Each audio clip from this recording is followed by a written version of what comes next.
Marc chapitre 1, versets 1 à 8.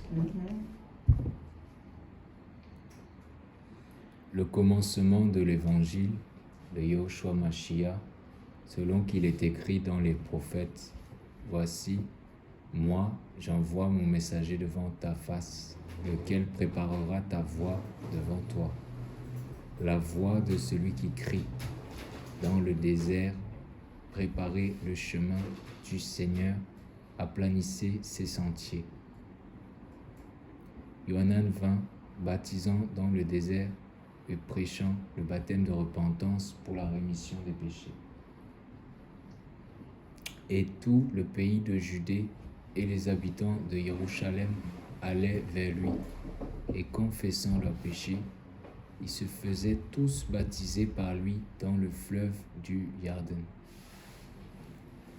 Or, Yohanan était vêtu de poils de chameau, il avait une ceinture de cuir autour de ses reins, et mangeait des sauterelles et du miel sauvage. Et il prêchait en disant, « Il vient après moi, celui qui est plus puissant que moi, et je ne suis pas digne de délier en me baissant le lacet de ses sandales. Moi, je vous en ai en effet baptisé dans l'eau, mais lui vous baptisera dans le Saint-Esprit. » Voilà, donc ici,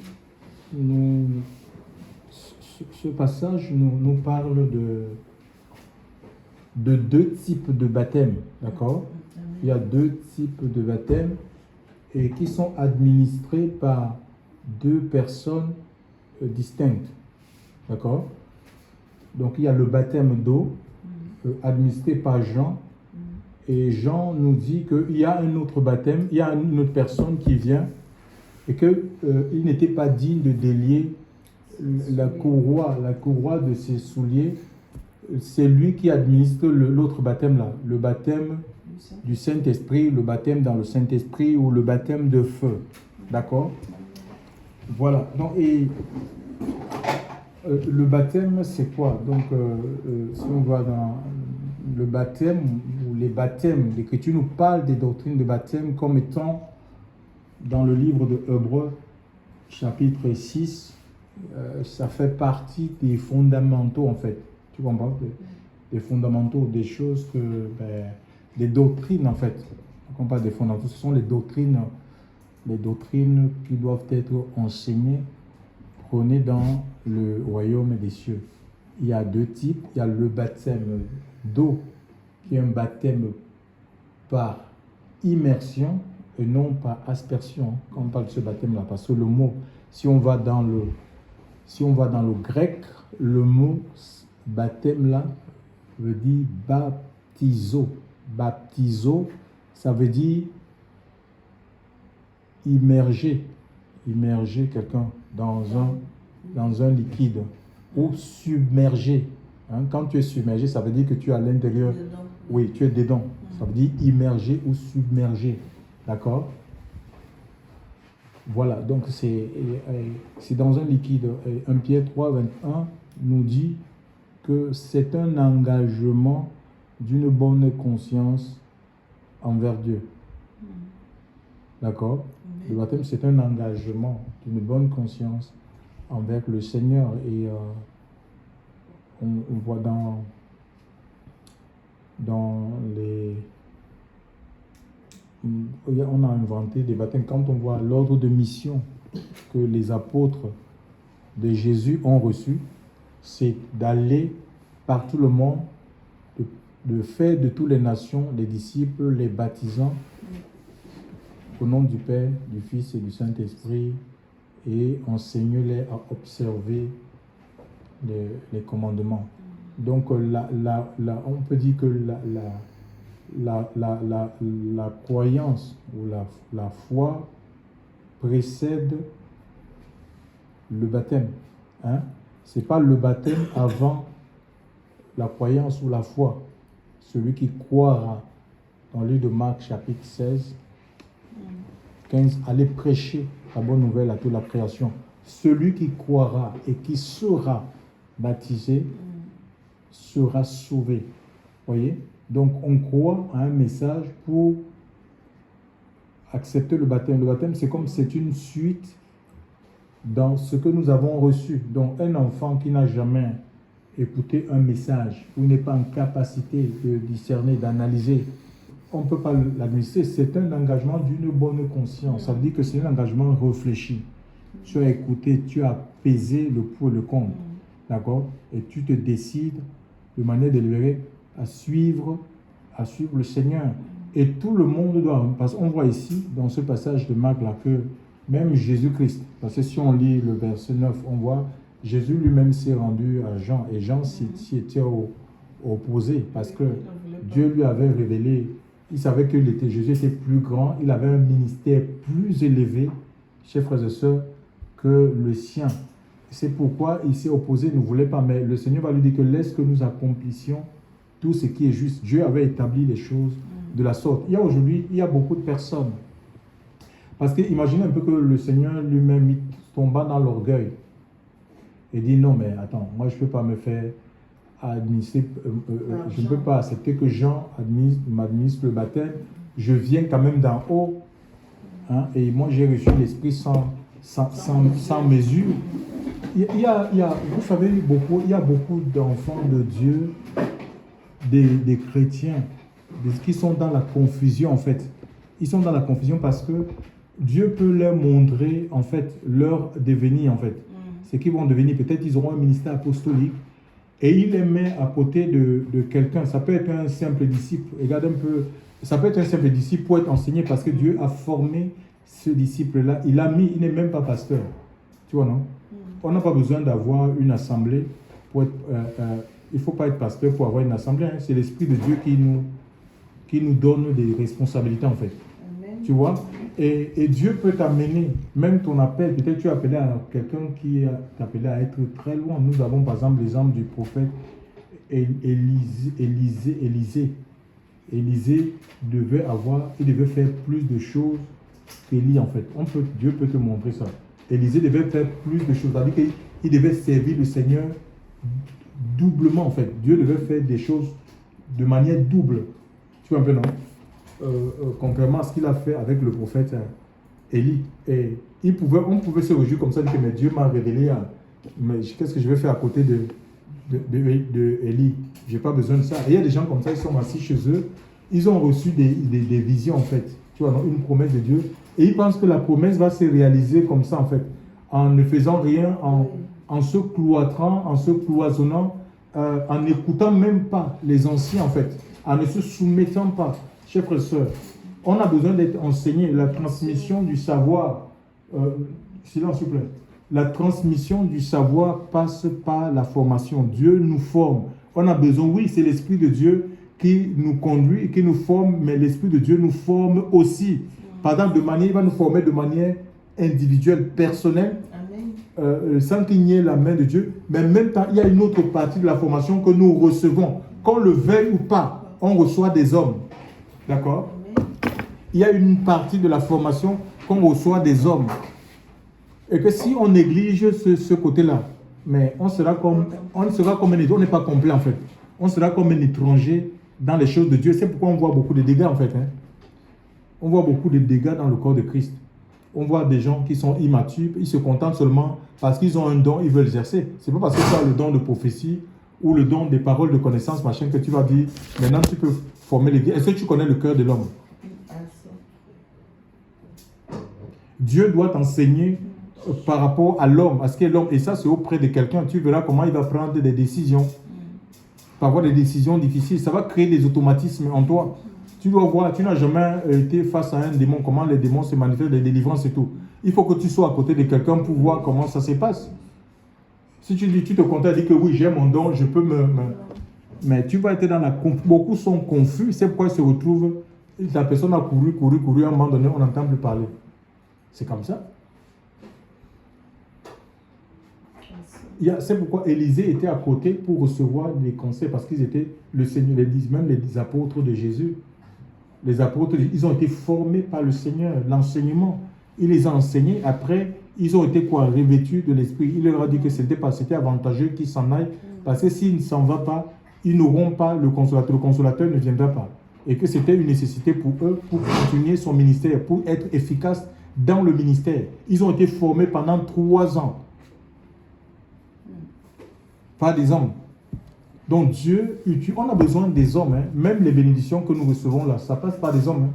On ne peut pas dire oui, Dieu fait tout, mais Dieu fait des choses à travers les hommes. Il nous bénit à travers les hommes. Et je peux même dire que la plus grande richesse, d'accord? La plus grande richesse, ce sont les hommes, c'est les relations en fait.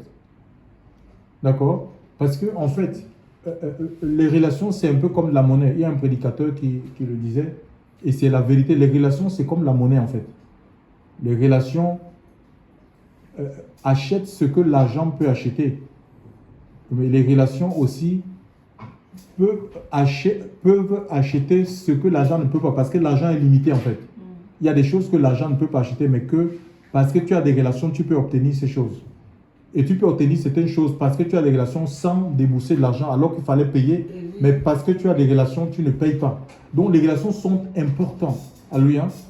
Nous allons même le voir, parce que quand le Seigneur dit, c'est le Seigneur qui baptise le Saint-Esprit. Ça ne veut pas dire que Jésus va venir comme ça, il va commencer à baptiser les gens. Il peut le faire. Il le fait, mais il ne faut pas mettre le Seigneur dans une case, dans une façon de fonctionner. Notre esprit doit être ouvert en fait. Notre esprit doit être ouvert. On va voir ça. Comment Dieu a utilisé les gens pour transmettre le baptême de l'esprit. Dieu a utilisé. Ce n'était pas des transmissions dans la chair. Hein. Ce n'est pas des transmissions, des trucs organisés. Quand on va dire, on va organiser. Aujourd'hui, on va faire, oui, ça sera le baptême de l'esprit. Les gens vont recevoir le baptême de l'esprit. Ce n'est pas comme ça en fait. C'était des gens, il faut être dans la conduite de l'esprit de Dieu. C'est tout. Alléluia. Et à un moment donné, si le Seigneur a envie de visiter une personne, il peut t'utiliser comme un canal pour transmettre le Saint-Esprit à cette personne. Ce n'est pas des trucs de la chair. Donc je disais, il y a ces 2 baptêmes-là. Le baptême d'eau qui est administré par les hommes, baptême par immersion. Ça, les hommes sont mandatés pour administrer ce baptême. Et il y a le baptême de l'esprit. Alléluia. Donc quand on parle de baptême, ça veut dire qu'on parle des eaux. Il y a des fleuves spirituels. D'accord?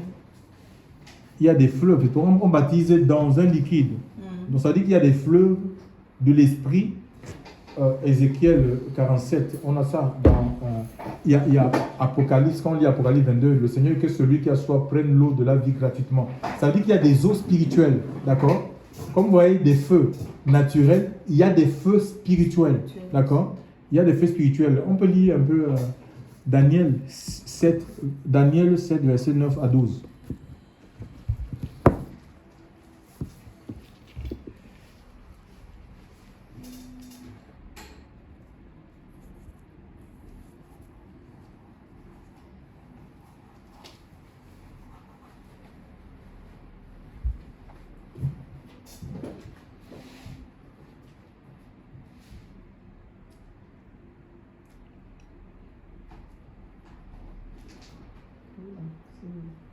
Daniel chapitre 7, verset 9 à 12. Verset 9 à 10, autant pour moi.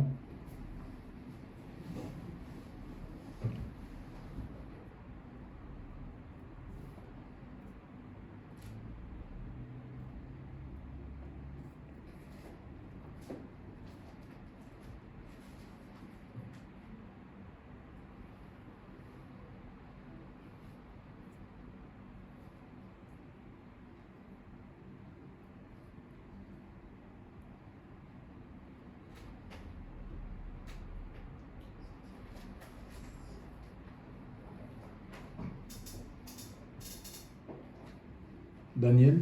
Angela. Personne n'est dans Daniel. Tu lis. Tu lis. Tu as Daniel? Oui, tu peux lire. Hein? C'est Daniel combien? Daniel 7. Daniel 7, verset 9 à 10. Oui, qu'est-ce qu'il est dit? Je regardais jusqu'à ce que... Lis à haute voix, s'il te plaît. Je regardais Oui. jusqu'à ce que les trônes furent roulés. Oui. et que l'ancien des jours s'assit. Son vêtement était blanc comme la neige, et les cheveux de sa tête étaient comme de la laine nette. Son trône était des flammes de feu, et ses roues un feu ardent. Un fleuve de feu sortait et se répandait devant lui. Devant lui. Devant lui, pardon. Oui. 1000 milliers le servaient et 10 000 millions assistaient devant lui. Le jugement se... C'est bon, hein, c'est bon, tu peux arrêter là. Ici, Daniel voit un fleuve de feu, d'accord? Et cet homme-là, quand tel qu'il le décrit, c'est la même chose que dans Apocalypse. Jean décrit le Seigneur en fait. D'accord? C'est le même monsieur en fait, qui est décrit par Jean dans le livre d'Apocalypse, qui se tient devant le fleuve. Donc on voit c'est le Seigneur. Et Jean-Baptiste nous dit que lui, il est plus puissant que Jésus était plus puissant que lui, et que celui qui administre ce baptême-là, le baptême, et on voit Jésus là, il est devant ce fleuve de feu. Donc il y a des fleuves naturels, et nous les hommes, les apôtres, les disciples, qui doivent baptiser les disciples. Les disciples baptisent des disciples. Jean 4, on dit que les disciples baptisaient. Donc si on est disciple, qu'on soit un homme, qu'on soit une femme, si quelqu'un, tu es en face d'une personne qui veut le baptême, tu peux baptiser cette personne même dans la nuit, à minuit. Par exemple, une personne peut avoir la conviction de pécher par le Saint-Esprit. Tu ne vas pas dire, oui, je vais attendre que, je ne sais pas, révérend, apôtre, bishop, machin. Tu vois, arrive en fait. On a fait des cultes organisés en fait. Un christianisme qui est organisé, c'est pas comme ça. Les gens, Jésus guérissait les gens en marchant, d'accord? Et c'est pas tu vas rencontrer un malade, quelqu'un il te parle de sa maladie. Tu peux prier pour cette personne-là, même devant, je sais pas où, à l'arrêt, à la station de tram, machin, de métro, de bus à l'aéroport. Tu vas dire non, mais oui, il y a des séances de guérison. Je connais mon pasteur, un pasteur puissant. Il a les prières sur les malades, je ne sais pas, tous les vendredis. Je vais te donner son numéro. Et si la personne là, meurt entre-temps, Dieu va te redemander son sang. Donc il faut qu'on retourne dans l'évangile en fait. Dans l'évangile, Jésus guérissait les gens en marchant. Et les gens, même quand ils croyaient, même dans la rue, dans les déserts, on a par exemple l'eunuque éthiopien. Dans Acte 8, il a été baptisé dans le désert. Là. Dans le désert, on l'a baptisé le même jour. On n'a pas dit, oui, il faut que tu passes par des cours de baptême. Il n'y a pas de cours de baptême. On baptise. Celui qui croira et qui sera baptisé sera sauvé. D'accord? Et on enseigne maintenant, quand la personne a cru, est baptisée, maintenant, on forme un disciple. Donc, on enseigne les doctrines, en fait. D'accord? On enseigne les doctrines pour que cette personne soit transformée. Il faut les enseignements, c'est les enseignements qui transforment. Hein?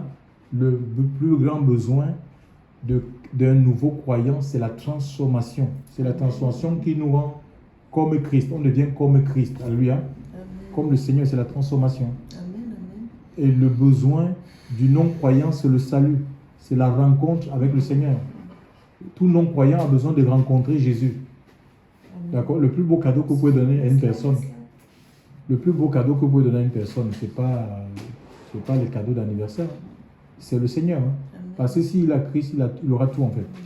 D'accord? Il a le salut de son âme et le Seigneur va prendre soin de sa vie en fait. Amen. Dieu va devenir son pourvoyeur. D'accord? Donc, on voit ce baptême-là, il peut s'administrer à tout moment.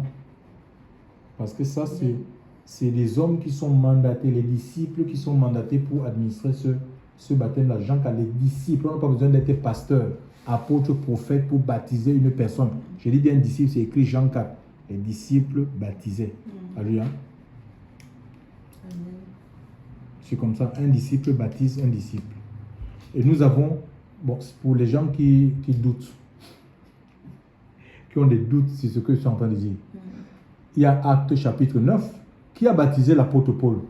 Franchement, qui a baptisé l'apôtre Paul? C'était un disciple, c'était pas un prophète, hein? Ce n'est pas un prophète qui a baptisé l'apôtre Paul. Celui qui, ou Saul, celui qui viendra plus tard l'apôtre Paul, alléluia, qui est l'apôtre qui a été le plus utilisé par le Seigneur. Et comment a-t-il reçu le Saint-Esprit? aussi le plus combattu. Comment a-t-il reçu le Saint-Esprit? Donc Dieu a utilisé, je veux dire que c'est le Seigneur qui donne le baptême de l'Esprit, mais on voit Dieu s'est servi, s'est révélé à cet homme-là. En lui disant, va chez un certain Judas, il y a Paul, il t'a vu en visant, lui en posant les mains, tout ça. Donc Dieu, on voit, il était sous la conduite de l'Esprit et Dieu a transféré le Saint-Esprit dans la vie de Paul.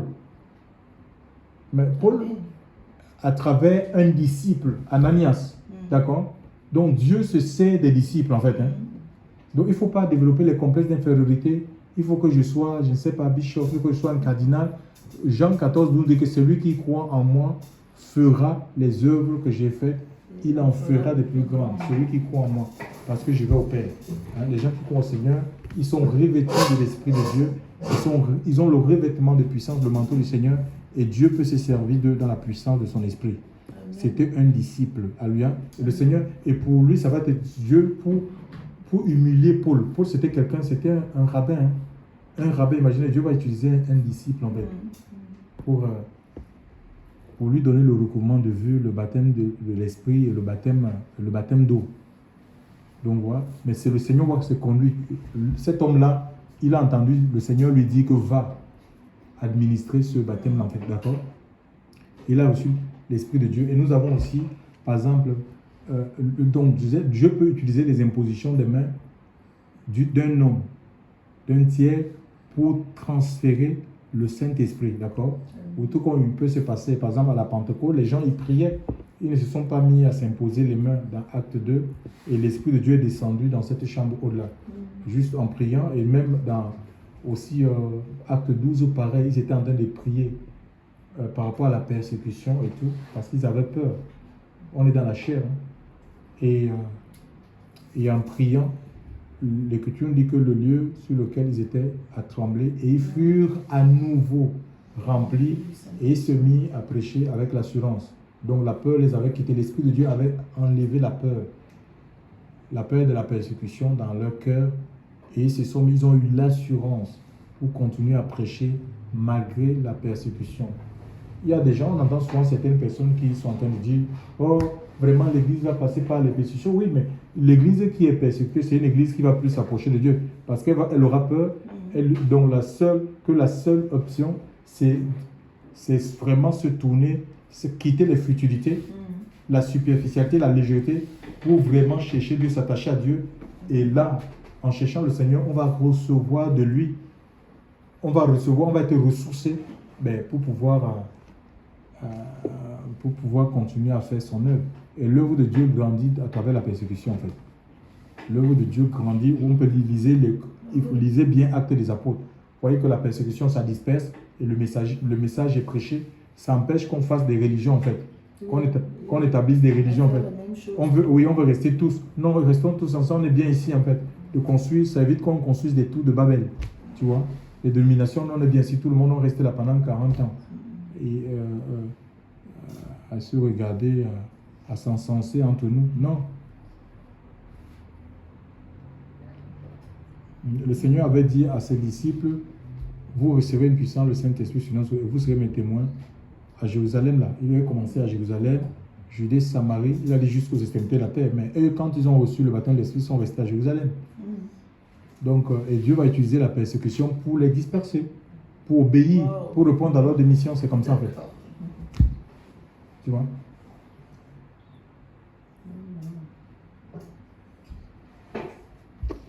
Donc, je reviens sur le...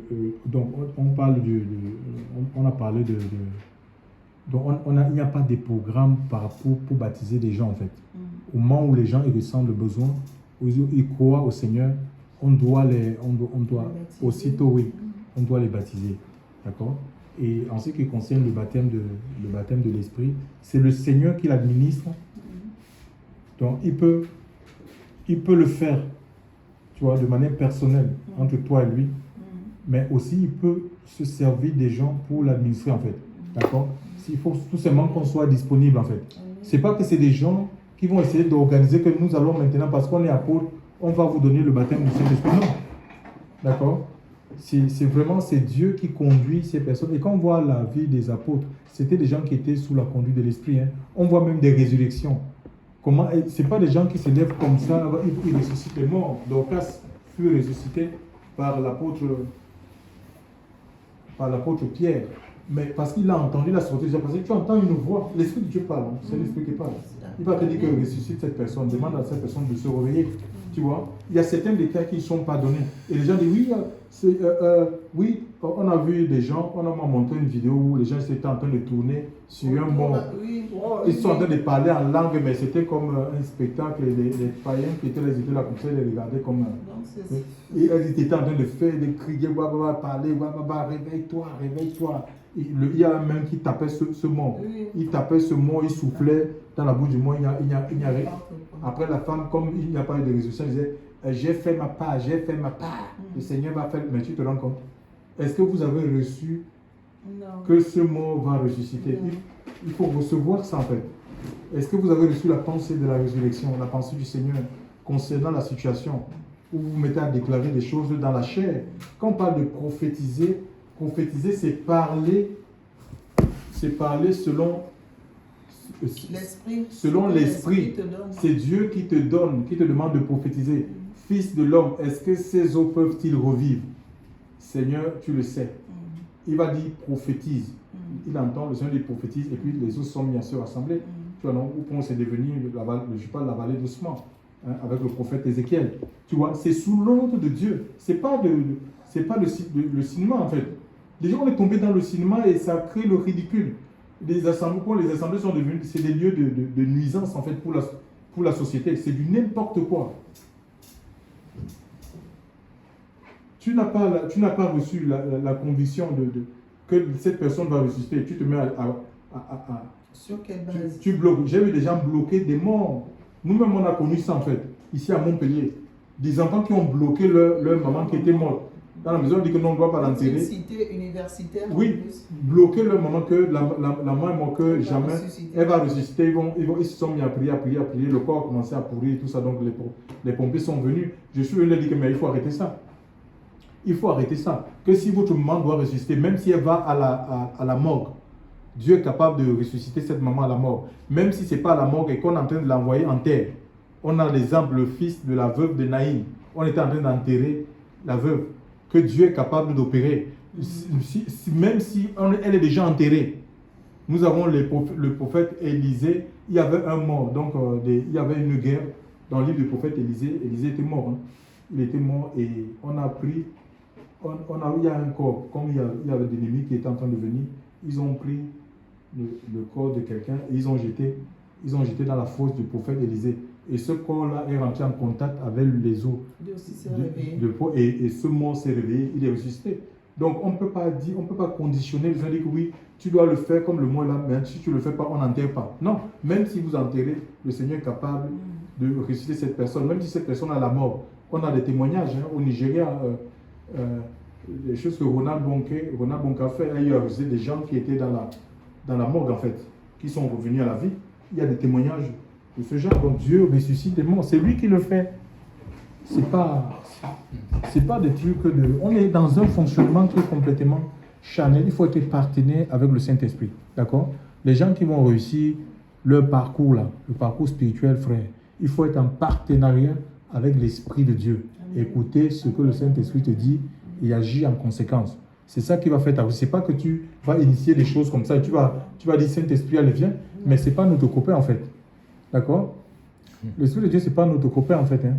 Où on va monter des choses et puis ça devient comme des fardeaux. On commence... Mais on va connaître une vie de frustration. C'est comme ça, il y a des gens qui veulent tout faire. Ils pensent que Dieu, le Seigneur est leur copain. Des choses même que le Seigneur ne veut pas qu'ils fassent. Ils pensent qu'ils vont faire et puis ça va marcher. Comme pour eux, c'est des idoles en fait. Tu te rends compte? Ce n'est pas comme ça en fait. D'accord? Au lieu de laisser que Dieu bâtisse leur vie, qu'ils soient en capacité d'entendre vraiment la voix du Seigneur.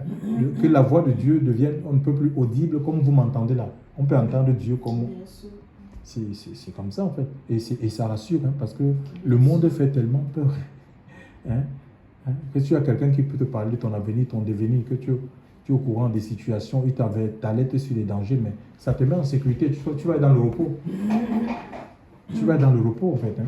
Et on sait Dieu dans le repos. Ce n'est pas l'agitation, ce n'est pas l'activisme religieux. Même Dieu, est-ce que Dieu a besoin de se reposer? Mais l'Écriture dit que le 7e jour, il se reposa de ses œuvres. Il y a des gens qui tombent n'importe comment à cause de la fatigue, le surménage, le burn-out. Ils vont te dire pour Dieu, non, c'est des religieux en fait, ils travaillent pour eux-mêmes. Parce que même si Dieu t'amène à travailler de manière intensive, il te donne les capacités, il te donne les moyens spirituels pour le faire. C'est pas la chair. Hein. Et on oublie qu'on a la chair, on veut dépasser nos limites. On a ce corps-ci a besoin du repos. Tu ne peux pas sortir d'une activité intense où tu as sué, tu as perdu, on appelle ça comment, vraiment, des fois tu sens que tu es diminué et directement tu rentres dans un jeûne. Il y a des gens qui sont morts avec les jeûnes comme ça. Hein. Parce qu'ils pensent que le corps, même si on a l'Esprit de Dieu, ce corps est limité, est soumis aux lois biologiques, est soumis aux lois physiques. Donc c'est pourquoi il faut un équilibre. Hein. Il y en a beaucoup qui meurent comme ça, ils tombent même évanouis. Parce qu'ils courent à gauche et à droite, ils se disent non, ils n'ont plus de frères, ils sont vraiment l'œuvre de Dieu, pris par l'œuvre de Dieu. C'est vraiment l'œuvre de Dieu. C'est souvent, on suit nos intérêts en fait. D'accord? On sert le Seigneur dans le repos, frère. Le repos. Alléluia. Et il est venu pour nous donner le repos. Le repos. Alléluia. Venez à moi, vous tous qui êtes chargés et fatigués, et je vous donnerai du repos. Hein? On doit être dans le repos, même en ce qui concerne le ministère. On ne peut pas être à s'inquiéter par rapport à une œuvre. Que Dieu te donne une œuvre, tu es dans l'inquiétude, tu n'arrives pas à dormir. Comment on va faire pour honorer les factures? Parce qu'on peut être couché et notre cerveau, notre imagination travaille, notre pensée. Comment on va faire les factures de cité? Oh, les loyers du mois vont... Mais attends, c'est pas Dieu qui veut ça en fait. Dieu n'est pas dans ça en fait. Dieu n'est pas dans les trucs comme ça en fait. Alléluia. Dieu bénit ce qu'il fait, ce qu'il initie, Dieu bénit en fait. Même en ce qui concerne les entreprises. Parce que si tu as ouvert les yeux, tu n'es pas à la course.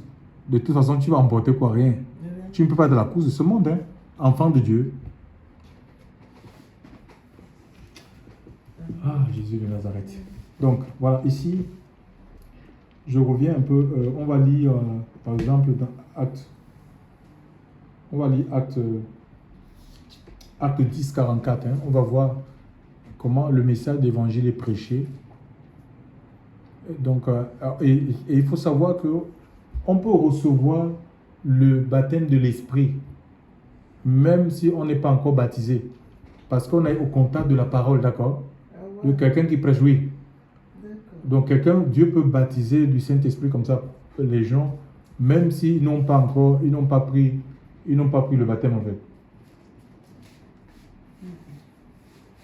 Acte chapitre 10, 44 à 48. Donc, si quelqu'un a la page, je peux lire.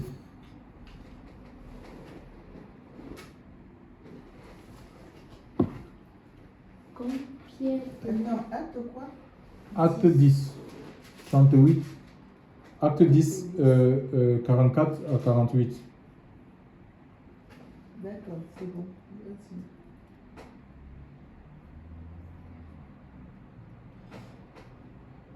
Comme Pierre tenait encore ce discours, le Saint-Esprit descendit sur tous ceux qui écoutaient la parole.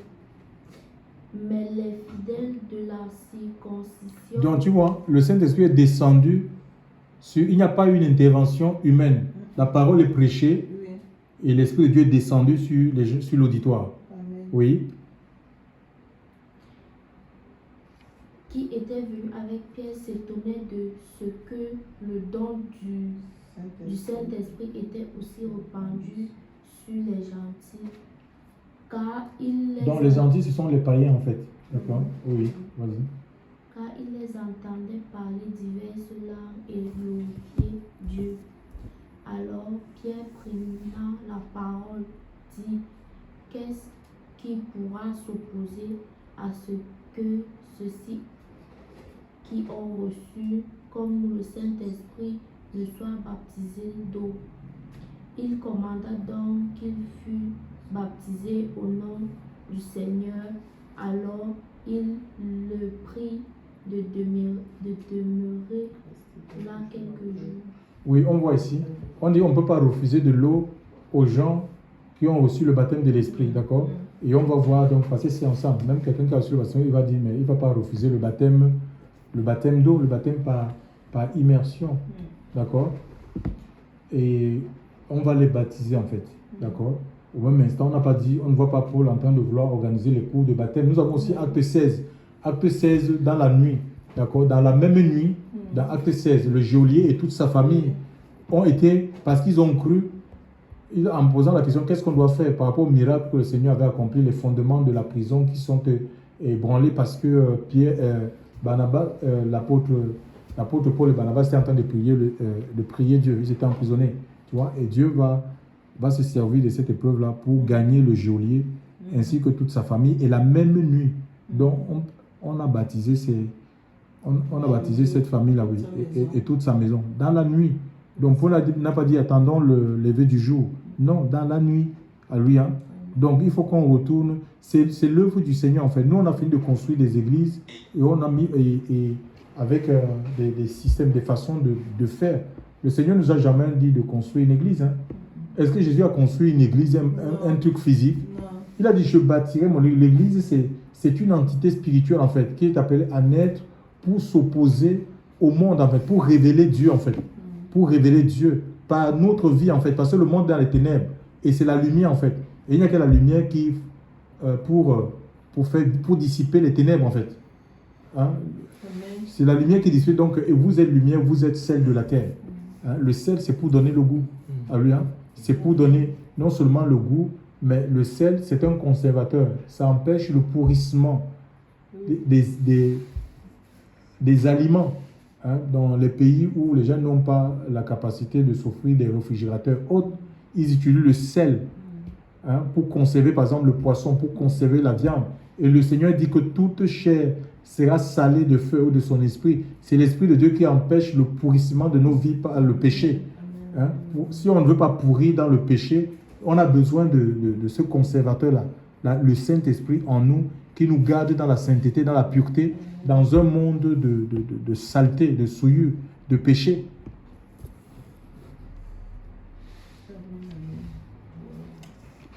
Donc, gloire à Dieu. Et nous avons donc, on peut lire aussi Acte 14, verset 17, c'est là où je vais finir. Acte 14, verset 17. Acte 8, verset 14 à 17, écoutez. Acte 8, verset 14 à 17. Il est dit quoi? Or, quand les apôtres qui étaient à Jérusalem eurent entendu que la Samarie avait reçu la parole de Dieu, ils leur envoyèrent Pierre et Jean, qui, y étant descendus, prièrent pour eux, afin qu'ils reçoivent le Saint-Esprit, car il n'était pas encore descendu sur eux, mais seulement ils étaient baptisés au nom du Seigneur Jésus. Puis ils leur imposèrent les mains et ils reçurent le Saint-Esprit. Et voilà, on voit ici, dans Acte 10, les gens, l'auditoire écoute le message de l'Évangile, d'accord? Et l'Esprit de Dieu tombe sur eux. Amen. Et l'apôtre Pierre va donner, ils vont maintenant les donner le baptême, on dit que mais on ne peut pas refuser de l'eau aux gens qui ont reçu l'Esprit.